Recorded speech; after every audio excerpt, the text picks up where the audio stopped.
O jornal Vidas Lá Fora está aqui na Casa do Brasil de Lisboa, conversando com a sua presidente, Cíntia de Paula. O que é a Casa do Brasil de Lisboa? Qual é a missão? A Casa do Brasil de Lisboa é uma associação sem fins lucrativos que foi fundada há 25 anos. Agora vamos fazer 26 esse ano, fizemos 25 ano passado.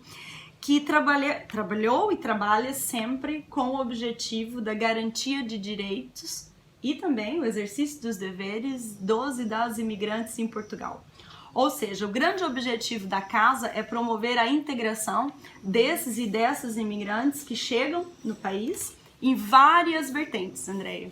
Nós trabalhamos desde o atendimento direto, ou seja, temos vários gabinetes de apoio ao trabalho, apoio sociolegal, orientação e encaminhamento, outros projetos de apoio. Por exemplo, temos um grupo de ajuda mútua, sessões informativas, a parte cultural, que também é bastante forte.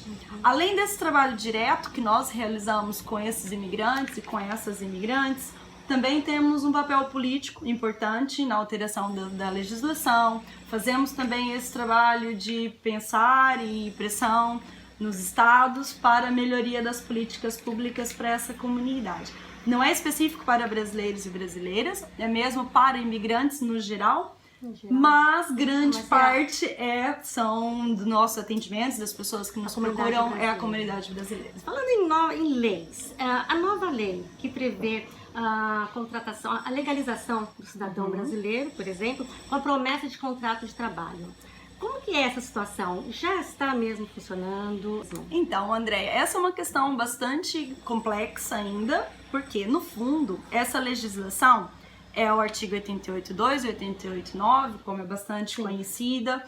Ela, antes da mudança, o ano passado, o que acontecia? Ela é uma situação discricionária, ou seja, sempre existiu dessa forma, a promessa que foi introduzida, eu já falo um pouquinho mais sobre a promessa, mas é interessante percebermos o que de fato mudou. Ou seja, antes era discricionário. O que isso significa? Que o CEF tinha algum poder, um poder maior, muito maior, na decisão. Ou seja, um caso poderia ser considerado que, era uma exceção, outro caso poderia não ser uma exceção. Estava pautado nessa vertente de ser ou não uma exceção caso de cada pessoa, não era geral. Tirando esse termo discricionário da legislação, ou seja, tornando esse artigo não discricionário, é um grande avanço. Por quê? Desde que nós, o imigrante ou a imigrante, e não é só para brasileiros e brasileiras, é para qualquer imigrante que seja de países terceiros. O que é isso de países terceiros? É que não são comunitários, não são da União Europeia, que nós nos enquadramos aí, somos de um país terceiro. Pode, estando já em território português, solicitar uma autorização de residência para trabalho, seja ele, subordinado ou independente, que são os recibos verdes. O que isso significa? Quando temos um contrato de trabalho, podemos apresentar uma manifestação de interesse para o CEF. Não é só ter o contrato de trabalho, tem que lá ter vários documentos, há uma lista específica, e aí você apresenta essa manifestação de interesse. O CEF vai receber essa manifestação, já tem que no ato entregar todos os documentos de forma digitalizada, e depois vai marcar sua entrevista e assim inicia-se o processo. Antes, mesmo que alguém tivesse todos esses requisitos preenchidos, o CEF poderia considerar que aquela situação não foi excepcional.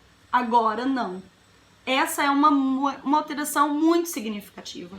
Por quê? Se aquela pessoa cumpre todos aqueles requisitos que está previsto na legislação, o CEF tem que considerar. E isso é muito bom para nós, que é uma grande comunidade que recorre muito a esse artigo, seja ele por contrato de trabalho, seja ele por recibos verdes, que é o independente. Apesar dos recibos verdes e independentes ser muito mais melindroso, como a gente diria no Brasil. Por que seria mais por várias questões. Primeiro, o CEF exige, além da abertura da atividade, por exemplo, comprovativos de rendimentos. Certo. Uma pessoa que abre uma atividade tem que provar para o CEF no dia da entrevista que naqueles meses teve rendimentos, ou seja, para se manter. vai ter que ter essas faturas recibo, que antigamente chamavam-se recibos verdes e agora são faturas recibo. Tem que se ter um volume considerável de pelo menos um salário mínimo, por exemplo, convém que seja mais, e que vai provar esse rendimento financeiro. Ou seja, enquanto por contrato de trabalho você tem uma relação mais segura aos olhos do próprio Serviço de Estrangeiros e Fronteiras, e não só mesmo em questões trabalhistas, é uma relação que te garante mais direitos trabalhistas, você ali pressupõe que, cumprindo, pronto, tem o contrato, recebe o seu salário, faz os descontos, demonstra uma maior segurança para esse artigo. Os recibos verdes tem também uma outra questão que infelizmente acontece muito, Andréia, que são os falsos recibos verdes. Ou seja, muitas vezes as entidades patronais utilizam-se da atividade dos recibos verdes para contratar alguém para um posto que não qualifica como atividade independente, que essa pessoa deveria ser contratada com contrato de trabalho. É importante também que as pessoas tenham esses conhecimentos será que essa atividade é mesmo um recibo verde? Por quê? Porque os recibos verdes dão muito menos garantias de direitos para o trabalhador ou a trabalhadora do que o contrato de trabalho. Falando agora na promessa, que foi a sua pergunta inicial, mas era importante percebermos onde é que ela entra e essa explicação faz sentido antes. De fato, a legislação prevê a promessa de contrato de trabalho. Porém, do que nós temos vivenciado e do que nós acreditamos por experiência de trabalho, o que nós acreditamos? Quando é que a promessa de contrato de trabalho vai funcionar bem nos casos, atenção, aqui falando para quem veio como turista, por exemplo, e vai permanecer em Portugal, não quem vem com os vistos prévios, que é outra situação. Se o CEF desse resposta a tempo útil aos processos, a promessa de contrato de trabalho funcionaria muito bem. Por quê? Hoje, vamos imaginar, a Andréia entrou e já passou o seu período de turista, tem um contrato de trabalho, teve uma promessa de contrato de trabalho, ela ia iniciar a sua manifestação de interesse no site do CEF, junto com todos aqueles documentos e a promessa.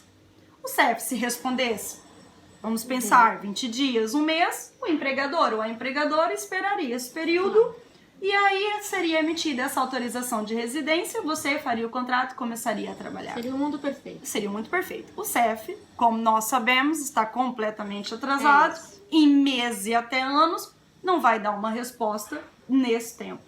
Como é que uma pessoa vai fazer a manifestação de interesse com uma promessa de contrato de trabalho e vai esperar, e o empregador ou a empregadora vai esperar essa promessa durante um ano para contratar essa pessoa? Não acreditamos que isso vai acontecer e ninguém vai poder estar um ano à espera para ser contratado. As pessoas têm que trabalhar isso. E por outro lado, quando não há o contrato, também não tem condições de tirar o NIS. Porque o NIS, o número de inscrição da Segurança Social, ele é emitido mediante um motivo.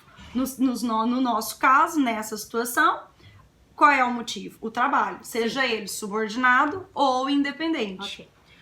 Pronto. Tendo uma dessas duas atividades, o empregador pode contratá-lo.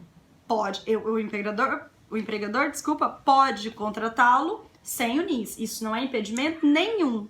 O empregador ou a empregadora, o que ela vai fazer? Vai pegar o contratinho e vai inscrever na Segurança Social. Essa é uma função da entidade empregadora. Eu te pergunto isso porque um dos comentários, uma das perguntas que pediram, né, no jornal para poder fazer é isso.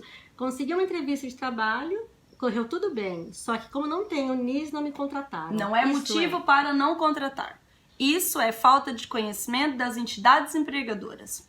E nós recebemos muitos casos aqui na Casa do Brasil. E um do trabalho, por exemplo, que nós fazemos é de, muitas vezes, ligar para a entidade empregadora e dizer não funciona assim, nós temos aqui um utente que nós acompanhamos isso, e ele nos trouxe essa situação. E, na verdade, com um contrato de trabalho subordinado, o que tem que fazer? É a empresa que vai registrar esse contrato na Segurança Social. E aí a Segurança Social vai fazer o quê? Emitir o número. Também não é no tempo que a gente espera. Tem demorado, é verdade. Sim. E os tempos para nós, imigrantes, nesses serviços que são para imigrantes, por exemplo, o CEF, são terríveis, mas também para os cidadãos e cidadãs em outros serviços também tem sido muito. Mas quando é que é o trabalhador ou a trabalhadora que pede o NIS, que é o número de inscrição na Segurança Social, quando é um trabalho independente. Aí sim, é a pessoa que pede. Se eu, por exemplo, eu sou psicóloga, imagine, eu abro minha atividade enquanto psicóloga nas finanças. Um exemplo, eu não tenho NIS. Um exemplo, o que eu tenho que fazer? Pegar essa atividade, ir até a Segurança Social e solicitar o número. Em algumas situações, e deveria ser uma comunicação automática, ou seja, as finanças comunicaria a Segurança Social e esse número era emitido. Isso não tem acontecido assim, então nós sempre recomendamos que abriu a atividade, vai na Segurança Social e inscreve. Nem que seja, pode até ser um trabalho dobrado, mas pelo menos vai lá e já garante que o número foi solicitado. Mas essa desculpa das entidades empregadoras não é verdadeira. Tem muito, acontece muito. Mas sempre aconteceu, sempre, não é recente. Isso é uma questão que aconteceu sempre. Uma das questões que nós defendemos muito na casa, e muito mesmo, é o empoderamento das pessoas com as informações. Quanto mais informações corretas, não é informação de grupo de Facebook, que é uma das questões que nós temos muita preocupação. Temos que tomar muito cuidado com o caso do primo, do cunhado, da vizinha, do gato, do cachorro. Não pode ser. Nós temos que procurar informações o mais correta possível. Onde? Nas associações de imigrantes, no CNAI, que é o Centro Nacional de Apoio ao Imigrante, com pessoas de fato especializadas nessa área. Sempre, sempre, sempre. Procurar informações corretas. Ai, tô aproveitando um pouco esse gancho. O que você acha dessa total fama agora do youtuber? Dê o seu recado. Acho que é uma questão bastante complexa e, como tudo na vida, eu acho que há bons profissionais e más profissionais. E eu acho que essa nova chegada de brasileiros e brasileiras em Portugal, essa saída, aqui falando mais da nossa comunidade, qual é a minha questão, minha opinião pessoal, não enquanto instituição, mas pessoal. Tem que se tomar muito cuidado e muita responsabilidade em quem também oferece esse serviço e em quem compra esse serviço. Eu costumo dizer muito aqui no nosso trabalho, nos projetos e em outras coisas que é: gente, não existe casa, comida e roupa lavada. Tudo aquilo que parecer fácil demais, e muitas vezes nós recebemos queixas dessas pessoas que são especialistas, agora todo mundo é especialista na área da imigração. Nem nós o somos. Nós aprendemos todos os dias com as pessoas que vêm aqui, com o sistema, com as outras associações. Tem que tomar muito cuidado, porque há, de um lado, a vontade de ter a resposta positiva, né? Que nós queremos sempre que a gente ouça aquilo que a gente quer. E, por outro, muita gente que quer ganhar dinheiro com a nossa vontade de resolver as coisas rápidas. É claro que nesse meio há muita gente competente e que também faz um bom trabalho. Aqui, por vezes, pode ser difícil separar o joio do trigo. Nós aconselhamos sempre, procure referências, não acredite em tudo que está na internet, tente mesmo, nós partimos para essa política, informações mesmo, mais fidedignas possível, nas associações, com profissionais, advogados e advogadas que são especialistas nessa área, os órgãos no geral. Infelizmente, gente, há gente que tem bons e maus intenções em todo lado do mundo. E é claro que aqui também vai haver. Com certeza. Exato. Temos outros comentários aqui, por exemplo, que eu peguei. Olha, que tal irmos para a rua manifestar pela legalização para desenrolar esses processos que o CEF está atrasando? Tem pessoas aqui há 2 anos... Há 2 anos, até mais, então, o que chegou aqui tem mais? Até me assustou. O que você acha desse tipo de manifestação? Você acha que é válido? Fantástico. Só que aí o outro lado responderam aqui, né, pra eles. Vem cá, mas aí vai o camburão lá do CEF e leva todos legais. Não, na verdade, a casa, principalmente, nós somos movimento social. Partimos também do movimento social, né? Somos da sociedade civil, fazemos qualquer um e qualquer uma de vocês podem fazer parte da Casa do Brasil, por exemplo. Somos uma associação, temos associados. E algo que nós acreditamos sempre é no ativismo, ou seja, nós que mudamos as coisas muitas vezes. Eu digo todos nós que sofremos as questões, então, precisamos ir à rua. Querem fazer essa manifestação, não corre esse risco, sim? Não. Eles ficam mais dentro da internet falando isso, dentro dos grupos falando isso, mas não querem se expor. É um medo, óbvio. Claro. É assim, é claro que há sempre um risco, sempre, né, associado. Temos que pensar bem nessas duas questões. Claro que nós podemos estar dentro do metro e também ter uma fiscalização do CEF. Nós podemos estar dentro do ônibus, nós podemos estar numa loja e ter. A gente nunca sabe quando é que vai ter uma fiscalização do CEF.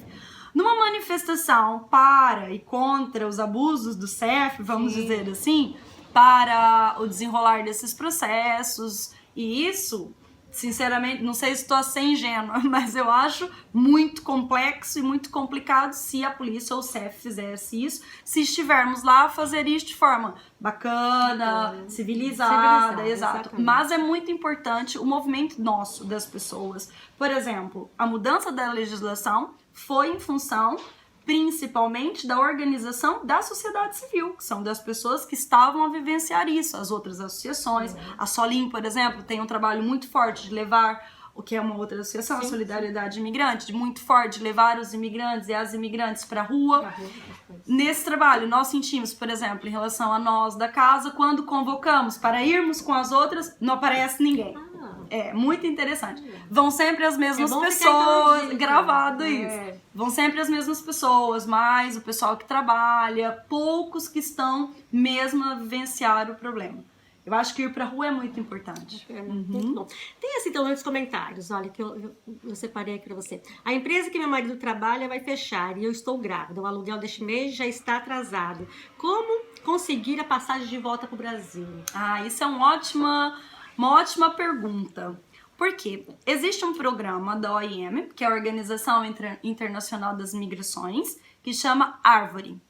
Esse programa, ele ajuda pessoas que vieram, não deu certo, e que querem regressar ao país de origem. Não é só para o Brasil, é para todos os países terceiros. É isso. Já foi explicado. Exato. Esse projeto Árvore, que é da OIM, o que ele faz? Ele avalia, faz uma entrevista, e depois pode, mediante cada situação, pagar a passagem para a pessoa retornar ao país de origem. Pode, não é garantia. Pode. Só que fica um impedimento de regressar a Portugal ao espaço e a Portugal durante um período específico de anos. Outra questão aqui, as falsas promessas de empregos. Muita gente chegando. É um grande problema. Como você pode orientar para poder saber, avaliar qual que é o verdadeiro é falso aqui? Isso é uma, como dizem aqui, é a pergunta de 1 milhão de euros. Porém, Andréia, eu acho que tem uma questão que eu já disse e volto a dizer. Não existe cada casa, comida e roupa lavada. E aquilo, volto nessa questão. Tudo o que parece fácil demais. Gente, olha o tanto de relato que o pessoal conta todos os dias da dificuldade de quem tá aqui. Da dificuldade geral da imigração, de conseguir o contrato, da regularização do CEF. Tudo aquilo que parecer fácil demais, temos que desconfiar. É claro que no meio dessas promessas pode acontecer coisas reais e verdadeiras. Para quem tá lá ainda no Brasil. Sim. Quando é que isso é? Quando a empresa está disponível, por exemplo, de ajudar a pessoa a vir com visto prévio. Isso é um ótimo pré-requisito para percebermos se é de fato uma vaga correta e se não é falso. E eu te pergunto isso porque é um grande incentivo hoje em dia no Brasil, a gente pode perceber pela televisão mesmo, tem programa de televisão. É verdade. Grande. Eu estive agora no Brasil e fiquei apavorada com tudo que eu vi. Com um programa falando praticamente, vão viver Portugal. Portugal é o paraíso, né? Que tá lá à espera de uma boa vida, tem trabalho, tem tudo. Então, isso é ilusão, esse tipo de promessa, de propaganda, na verdade. Essa propaganda é ilusória. De onde está vindo essa propaganda? Portugal está fazendo essa divulgação, essa busca dos brasileiros? Eu não acredito. Na verdade, não é verdade, até porque se fosse, nós sentiríamos... Olha, nós que estamos aqui e acompanhamos a via sacra que é o CEF. Se eu não vejo Portugal nesse incentivo, tal como as pessoas estão lendo isso, a incentivar essa entrada tão massiva. Há um incentivo, mas é para um tipo específico, para os vistos golds e para os investidoras, uma outra situação. Comum, do imigrante comum, não há esse incentivo. Eu diria que não há esse incentivo. Há até um desincentivo se vermos como é que está sendo aplicada a política, de fato, a execução do CEF nos prazos de autorização de residência. Se fosse um incentivo, sairia muito mais rápido e não teria tantas pessoas, tantas pessoas em situação irregular. Agora, é claro que gostava de falar um pouquinho disso, de pensarmos nessa questão quando se coloca... Eu ouço, já tive a ler nos grupos, gosto de acompanhar às vezes para ver ali as discussões. E basta alguém ir falar das dificuldades que vem 30 pessoas não dizer... Desanima, não acaba com o sonho das pessoas. Isso é muito perverso até, se você não tá bem aí, volta pro Brasil. Então porque você foi e não entende que o processo migratório é muito, muito mais complexo do que isso. O que eu sinto, e agora tive muito tempo no atendimento direto, agora como tô com a presidência, tô mais na gestão dos projetos, mas é muito interessante ver os discursos das pessoas e ver que ainda há muita desinformação, no geral. Desinformação na dificuldade que é, por exemplo, na procura de trabalho quando chega aqui. Desinformação das questões do CEF, da regularização. É preciso mesmo, eu acho assim, a migração é um direito.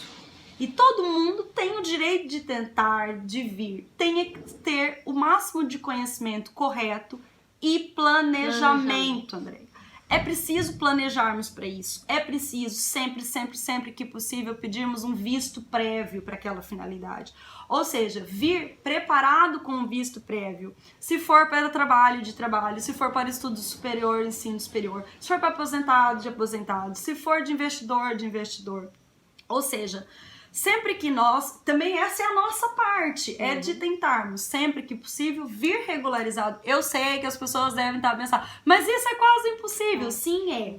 Então, se é, eu tenho que entender e procurar muito bem como é que as coisas de fato funcionam em Portugal. E tentar também filtrar muito essas opiniões que hoje tem nos grupos de WhatsApp, de Facebook, e se cada um fala uma coisa. Por exemplo, uma realidade que nós temos vivenciado aqui na associação é o desconhecimento muito da regularização, a exploração laboral que as pessoas acabam por viver no trabalho, a desqualificação profissional, André, ou seja, a dificuldade que tem de exercer a sua atividade profissional que exercia no Brasil. É claro que não... E aqui eu faço uma visão bastante crítica, que é o sistema e o país também, aos poucos, tem que se sensibilizar mais, e os empregadores e empregadoras, porque a gente não nasceu o dia que chegou em Portugal. E a nossa história prévia tem que contar. Mas é algo que a gente ainda não controla. Então, assim, o que eu penso e que acho dessa questão, desses incentivos? É positivo, desde que as pessoas tenham muitas informações. O mercado de trabalho em Portugal não é fácil, nós sabemos disso. É criterioso. Até, por exemplo, para você trabalhar num café ou nisso, você tem que ter línguas. É exigido isso, é verdade? 1, 2 às vezes. E agora com as mães brasileiras que estão em Portugal. A questão do bullying. Estão sentindo cada vez mais. Por quê? Cada vez mais, óbvio, nós vemos cada vez mais pessoas mudando para cá. Então, sobre isso, você tem conhecimento, tem algumas queixas, chega até vocês? Isso sempre existiu, né? O preconceito, aí a gente entra em outro item que ainda não falamos, que é o preconceito. Infelizmente existe. E existe em todos os níveis. Não é só das crianças na escola, mas é também dos adultos nas universidades. É também de nós no mercado de trabalho. Recentemente, no Coimbra, a Universidade de Coimbra, por exemplo, fez um manifesto, exatamente. Ou seja, nós recebemos na associação, e não só é uma área que nós também trabalhamos muito da sensibilização da comunidade portuguesa contra o preconceito e os estereótipos, porque ainda assim é muito forte em Portugal a discriminação baseada no preconceito. Que acha que todas as mulheres brasileiras que estão aqui é para roubar marido, que acha que as mulheres brasileiras são hipersexualizadas, estão sempre disponíveis sexualmente, que vêm todas para exercer trabalho sexual. E assim, a questão aqui você pode até ter seu preconceito, desde que você não discrimine e não ache que aquela pessoa tem menos direitos do que você. Não pode ser, porque isso é muito grave. E ainda assim existe, sempre existiu. E nas escolas Sim, também existe. Quando não chega só com com as os adultos, crianças, ainda nós sabemos nos defender. Exato. Agora, quando mexe com as filho, crianças é muito mais complicado. complicado. Mas existe não só com o Brasil, mas com Como as você comunidades migrantes no orientaria, geral. nesse caso, especificamente as mães? Queixa. Como? Tem que fazer queixa. Tem que sempre fazer queixa. Sempre. Façam queixa sem medo. Se você sente que aquela situação, é claro que também temos que tentar perceber se é ou não uma situação de preconceito. E isso é muito delicado. Onde é que separa, né? Qual é a linha que separa? Mas é sempre, por exemplo, a APAV tem um gabinete de apoio à vítima imigrante. E é importante, se nós temos dúvida se aquela situação foi não uma situação, ligar para a APAV, pedir para falar com esse gabinete. Nós aqui na Casa do Brasil também podemos orientar, sempre que, apesar de não termos um gabinete específico só para essa temática, nosso gabinete de apoio jurídico também pode orientar sócio legal, que não é jurídico, e o gabinete de orientação e encaminhamento também pode tentar orientar o que fazer. Mas é importante, se está sentindo que uma criança está sendo vítima de preconceito na escola, fazer uma queixa à diretoria da escola, fazer uma queixa ao Ministério da Educação, procurar apoio, por exemplo, nas associações de imigrantes, porque assim a gente vai mudando consciências, né, Andréia? Se só nos recolhermos dentro de casa e formos falar no grupo do Facebook, nós não vamos mudar nada. É importante também procurarmos os nossos direitos, muito importante. Cíntia, também sobre os cuidados das mulheres que estão vindo com essas, nós já falamos das promessas, falsas promessas, né, de trabalho, e também o cuidado que tem que ter com a escravidão sexual, que isso ainda é real, ainda verdade. existe. E não Pleno só século XXI. Não só sexual, como trabalhista, de trabalho forçado. Por existe favor. muito. Essa é uma questão gravíssima que é muito importante falarmos. Muito importante. Então, Oriente. Existe o tráfico de seres humanos, é dos negócios ainda no mundo que mais tem movimentação financeira. É horrível pensarmos... E nunca achamos que vai acontecer com a gente. Nunca achamos, nunca achamos que vai acontecer com a gente, Andréia. E é muito importante. Como eu disse anteriormente para as outras falsas promessas, tudo aquilo que parecer fácil demais, temos que desconfiar. Porque nós sabemos que não é um processo fácil. Ninguém te oferece tudo sem nunca ter te conhecido, sem ter te visto. Você tá lá no Brasil e agora com o advento da internet, dessa facilidade, facilmente a pessoa pode te enganar. E às vezes as redes de tráfico, André, são tão organizadas que criam páginas da empresa perfeitas, com comentários com isso, sites para dar credibilidade. É importante perceber isso, fazer pesquisas extensivas, ligar até aqui, tipo, e tentar perceber essa empresa existe, fazer pesquisas a fundo. Exato. Procurar o registro dessa empresa, se essa empresa é verdadeira.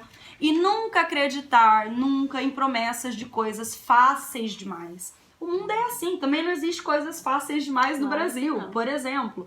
E sempre que perceber que pode ser uma situação de tráfico, fazer denúncia, por exemplo. E aqui em Portugal, curiosamente, o maior tráfico de seres humanos é para fins de exploração laboral. Tipo, no Alentejo já foi desmantelada várias redes de tráfico nesse sentido, de que exploram para o trabalho forçado, mas também para as mulheres migrantes, ainda mais nós, mulheres migrantes brasileiras, há muito essa ideia ainda muito focada nessas questões da hipersexualização e da prostituição, e é importante, muito importante termos isso. E um outro caso também importante, que é o caso do quê? Dos casamentos, por exemplo, à distância. Que nós temos muitos casos que temos acompanhado ao longo da existência da casa, dos casais que se conhecem pela internet, e assim, aí tá tudo bem. E quando chega aqui, muitas vezes, o que parecia que era o casamento dos sonhos também pode ser tráfico. Como eu disse, temos vários gabinetes de apoio, todo o trabalho da casa é gratuito. Tudo que for para intervenção nesse sentido da integração é sempre gratuito. Nós temos o gabinete de inserção profissional, que a minha colega técnica desse gabinete ajuda a procurar trabalho, ajuda a fazer o currículo, ou seja, pode ser um apoio até para desvendar se essas vagas são falsas ou são verdadeiras. Imagina, teve uma promessa de contrato, ou já está em Portugal, nesse caso das pessoas que já estão em Portugal, venham aqui até o JIP, converse conosco, a minha colega pode tentar perceber se essa empresa é verdadeira, se não, e também ajudar a fazer o currículo e isso. Depois, no gabinete de orientação e encaminhamento e nos outros trabalhos nesse sentido, podemos dar informações, ajudar nesses processos. O que nós não fazemos nós não acompanhamos até o CEF, por exemplo, não vamos até a Segurança Social, porque nós acreditamos que as pessoas são capazes de resolver isso e preferimos dar todos o conhecimento e acompanhá-la até o dia do processo, só não vamos até lá. Depois, na parte cultural, temos várias atividades culturais. Temos também curso de inglês.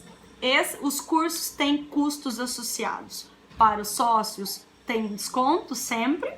Temos também sessões informativas. Esse ano vamos ter várias sessões que são mini cursos de 3 horas, por exemplo, sobre o artigo 88, sobre a regularização para o trabalho. Então a pessoa pode se inscrever, é gratuito, ela vem no dia e tem essa formação sobre a legislação para imigrantes, sobre acesso à saúde, sobre acesso à educação. Temos essa vertente também. Sim, eu tenho feito particularmente, no meu lado pessoal, mas que eu também agora quero lançar através do jornal, e até convido vocês, se for do interesse, é claro, de tirar, desmistificar, por exemplo, o jeitinho brasileiro. Isso me incomoda muito, eu vou ser muito sincera contigo. Quando eu falo, vou dar um jeitinho, o jeitinho brasileiro. E porque assim, pra mim o jeitinho brasileiro é também... é o jeitinho de força, de coragem, de determinação, de conquistas. Então, em todo lado que eu ouço, todo lado eu digo, jeitinho qual? Pejorativo, você quer dizer? Em toda parte. Mas nós também, nós temos nosso jeitinho brasileiro, que é de conquistar com garra. Né? Eu tento desmistificar isso e vou lançar uma campanha brevemente no jornal. Que legal. Eu gostaria de contar com vocês. Sim. É muito bacana isso que você coloca, André, porque a gente sempre, quando fala em preconceito com a mulher, eu também trabalho na área dos direitos das mulheres, porque sou feminista e trabalho com direitos humanos no geral, não só migrantes, mas tenho também o meu trabalho na área sou ativista e trabalho nessa área. E quando nós falamos, por exemplo, dos preconceitos, a gente está sempre, muitas vezes, a pensar mais nos brasileiro não gosta, ou é vagabundo, e a mulher brasileira é prostituta. E muitas vezes a gente esquece que não são só esses estereótipos que são associados. O jeitinho, por exemplo, muitas vezes também é visto como negativo, e há uma parte negativa, mas, por exemplo, também o achar que a gente é sempre simpático e sempre vai ter que estar bem, e tá sempre alegre, tá sempre feliz, tudo.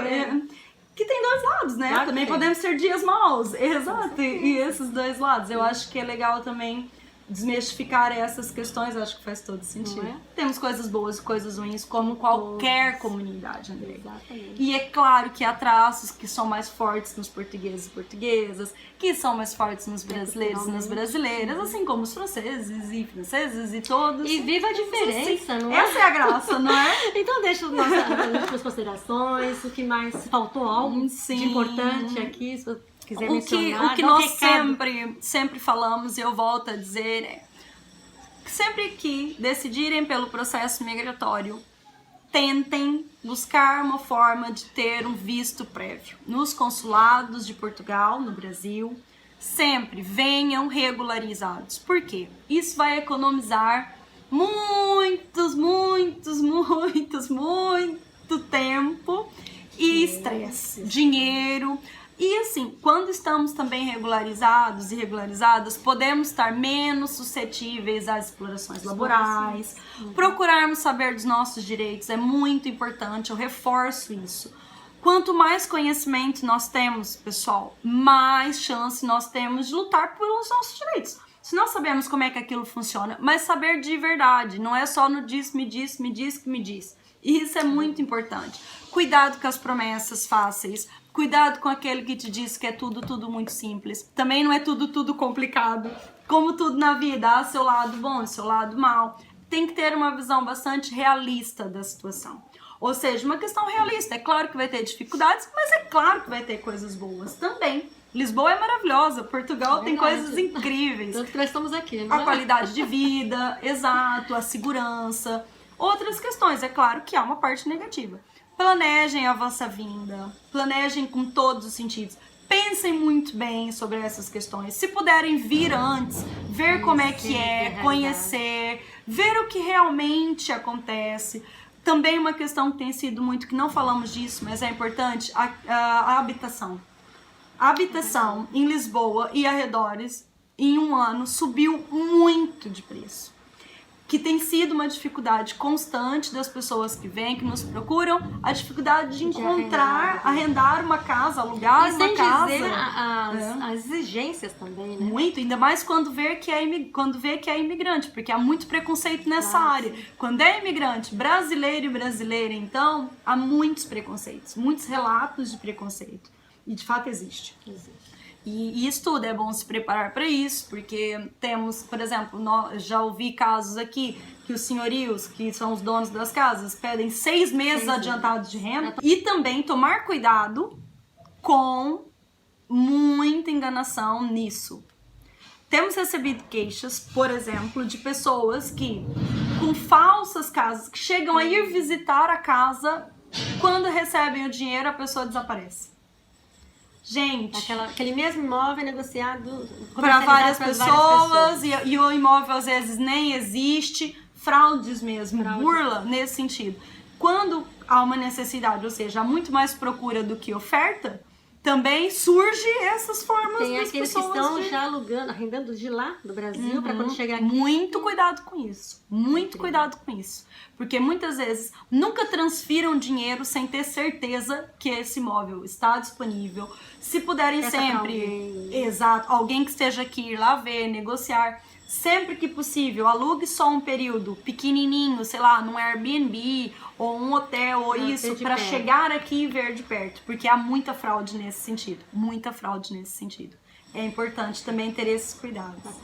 E a casa está sempre aberta para vocês, é um espaço de partilha, de conhecimento, de apoio, mas sobretudo é um espaço nosso de construção. Nós também todos os dias estamos a aprender e a nossa luta é pela garantia dos direitos em todos os sentidos, que possamos exercer a nossa cidadania em Portugal e principalmente termos igualdade de oportunidades em todos os sentidos. É para isso que a gente está aqui nessa luta. Perfeito, Cíntia, muito obrigada pela entrevista. Imagina, nada. Obrigada a nós.